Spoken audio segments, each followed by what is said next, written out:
It's hard to believe with how strong the Marvel brand is today that it filed for bankruptcy in 1996. How did this happen? Let's take a look at the series of events that led up to the Marvel bankruptcy, as well as the downturn in the comic book industry that happened in the mid 1990s. Let's first set the stage.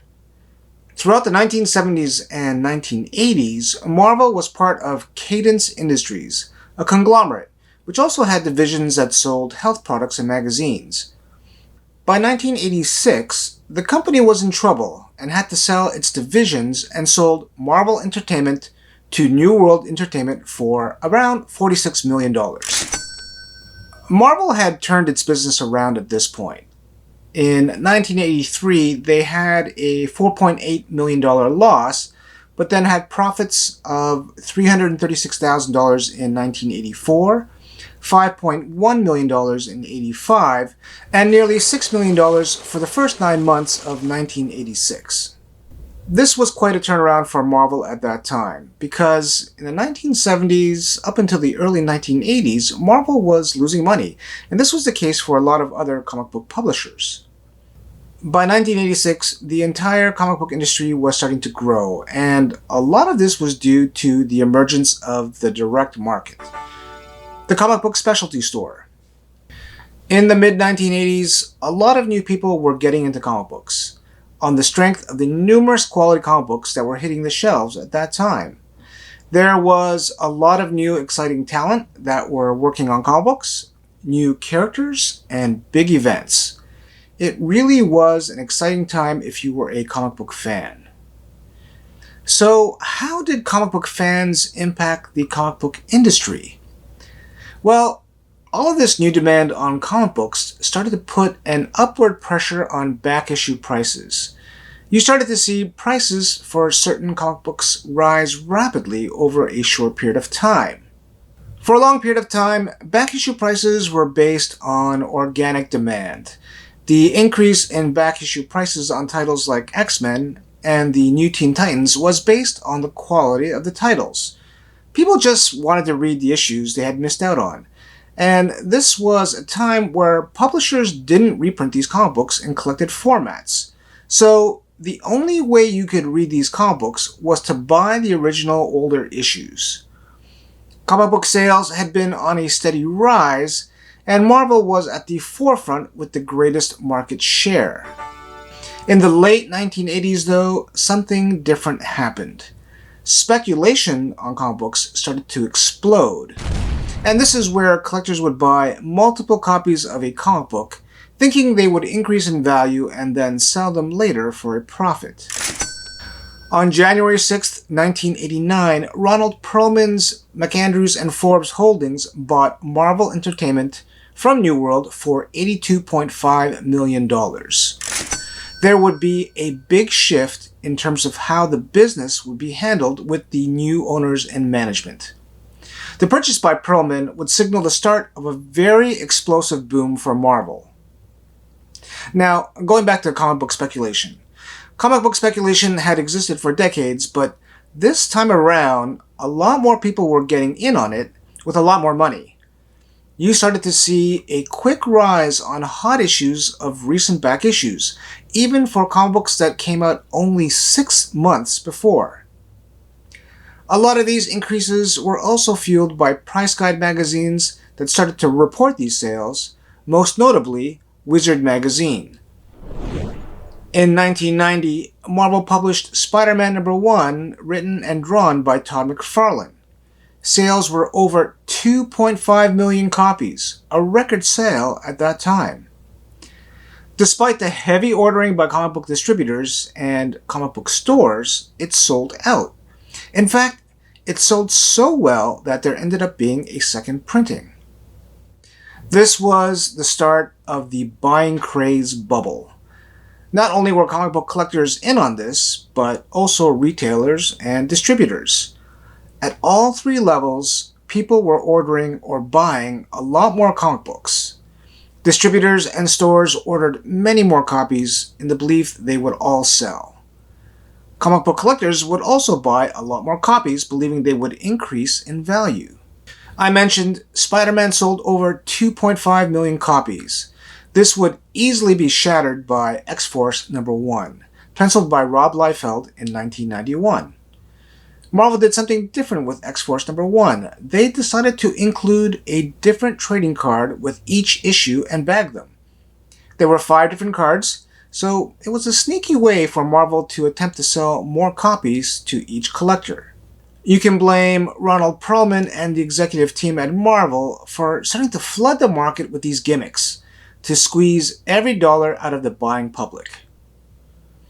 Given the price spikes with New Mutants and the popularity of Rob Liefeld at that time, everyone thought this book was a surefire win and was going to make them money. It sold 5 million copies. Just to give you a little context as to what total sales were like for New Mutants at that time, New Mutants number 86, which was the first issue where Rob Liefeld did the artwork, sold around 120,000 copies. By the time New Mutants finished at issue number 100, the number of copies sold hit 1 million copies when factoring in all the printings. X-Force #1 was released in June 1991, and in July, Marvel made an initial public offering of 40% of the stock.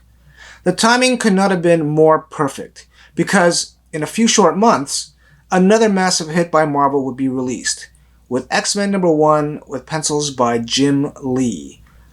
This time, around 8 million copies were sold. The massive speculative bubble in the comic book hobby was in full gear. There were more people entering the hobby, and the people already in the hobby were buying a lot more. With these record-breaking sales and no end in sight, the value of Marvel stock rapidly grew. Marvel would later issue bonds, basically borrowing heavily to invest into new areas of growth. When you look at the early 1990s, Marvel was just killing it. They had top-tier talent working on books that were selling in the millions, and these circulation numbers had never been hit before in the history of comic books. As well, these circulation numbers were highly inflated by speculators, the collector, the store, and the distributor. Jim Lee, Todd McFarlane, and Rob Liefeld were leading the charge with their work on X-Men, Spider-Man, and X-Force respectively. As a result, prices for their earlier issues started to rise and rise rapidly. Back issue prices for New Mutants number 86 were hitting $20, while New Mutants 87, which was the first appearance of Cable, hit $50. It just took over a year for this back issue to hit a 2,000% increase. People were buying dozens, sometimes even hundreds of extra copies of these first issues. Stores and distributors also heavily ordered these books. While X-Force and X-Men #1 sold well for retailers, they didn't fully sell out. There was plenty of supply. In fact, you could say that stores and distributors ordered too many. I remember going to the comic book store and it would be packed with people, and many people, myself included, would be buying multiple copies of the newest hot book, which was pretty much everything. These incredible sales gave Liefeld, McFarlane, and Lee the ability to make an incredibly large amount of money due to the bonuses that were being paid. Rob Liefeld, in discussions with Eric Larson and Jim Valentino, had thought about publishing under their own banner, and these discussions would start to crystallize and form Image Comics. Very shortly after the end of 1991, Todd McFarlane and Jim Lee would come on board, along with Mark Silvestri and Wals Portacio. This caused a seismic shift in the comic book market. In 1992, the first issue of Youngblood was released and sold 1.5 million copies. Spawn #1 would come out later and would sell even more. The departure of top talent would be the first big blow to Marvel. Marvel was quoted in an article by the Financial Times that talent is interchangeable, and then the stock proceeded to drop 13% in value in a day. Marvel was unfazed, though, and under the direction of Perlman, started to flood the market with even more new comic books. You had all these major events happening in comic books, and you had comic book collectors turn into comic book speculators, along with many new people being brought into the market because of these major events. New fanzines and price guides would come out on a monthly basis, adding rocket fuel to the speculation market, driving up prices for a lot of these new comic books. There was a serious case of FOMO, or fear of missing out on these new comics, and this went beyond just the average collector, but the comic book store owners and comic book distributors. This reached a fever pitch at the end of 1992 with the death of Superman. Superman was revitalized in the 1980s with John Byrne's run, but started to decline again. And in 1992, DC decided to kill off the character. Now, some people felt that this was just a publicity stunt, but it worked. The media got involved, and it was an event that actually brought many new people into comic book stores, as they were curious about how Superman was going to die. Well, it shouldn't have been a surprise, but he didn't die. He came back in a bunch of different forms, and along with these forms, a bunch of different variant covers. The release of these 4 new Supermen was the peak of the speculation era. The event was so huge that for the first time in decades, DC actually outsold Marvel. All the publishers started to make variant covers with holograms and foils and other gimmicks in an effort to cash in with all the people who were buying comic books. These special covers sold very well. In fact, too well. They would outsell surrounding issues by a big margin. So all the companies started doing it, and they started to do it all the time. I mentioned earlier that a lot of comic book collectors were speculating on new issues. What a lot of people don't realize is that this was the same for comic book store owners as well as comic book distributors. They ordered heavily on these comic books, and on the most part were not able to sell out. In fact, I remember going to a comic book distributor and they had a sale on recent comic books. 90% off cover price. That was the only way they could move this product out of the warehouse. Stuff like Spider-Man 2099 number 1, Venom Lethal Protector number 1, all the X-Men number 1 covers, X-Force number 1, all the comic books that people thought were going to become valuable were essentially worthless. What's funny, though, is that some of these books do have some value now, but it's taken over 30 years of sitting in the bargain bins to get moving again. Okay, back to Marvel. In 1992, Marvel was still doing fine, even with the departure of a lot of great talent, but they were getting very aggressive on expanding their business to include other areas like cards and toys. In 1992, Marvel bought Fleer, following up with buying a big chunk of Toy Biz in 1993.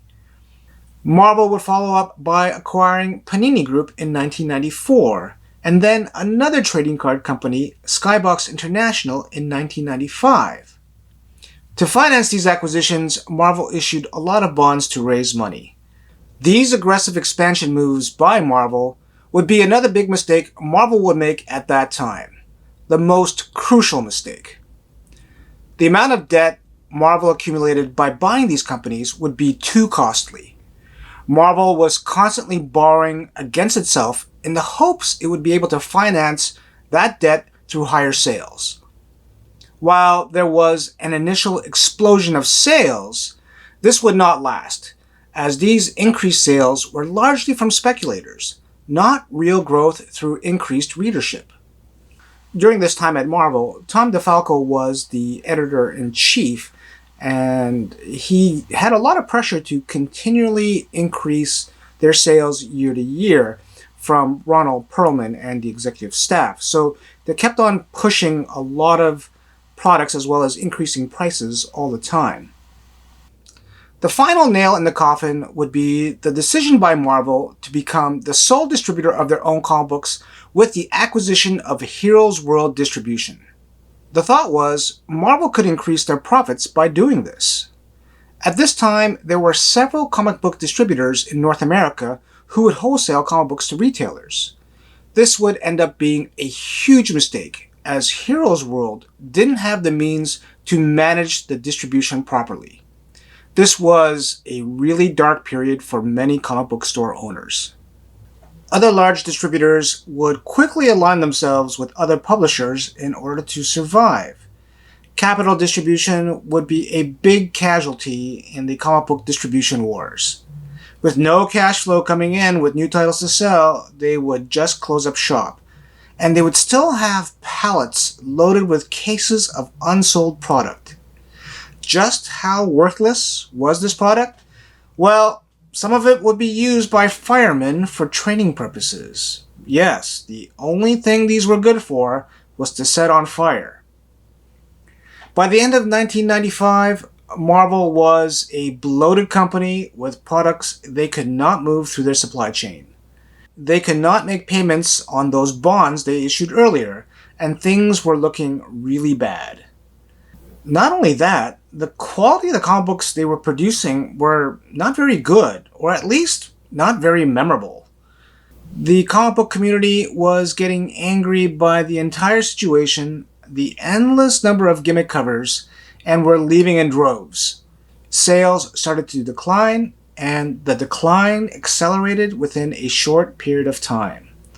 A lot of people left the hobby at this time and would never come back.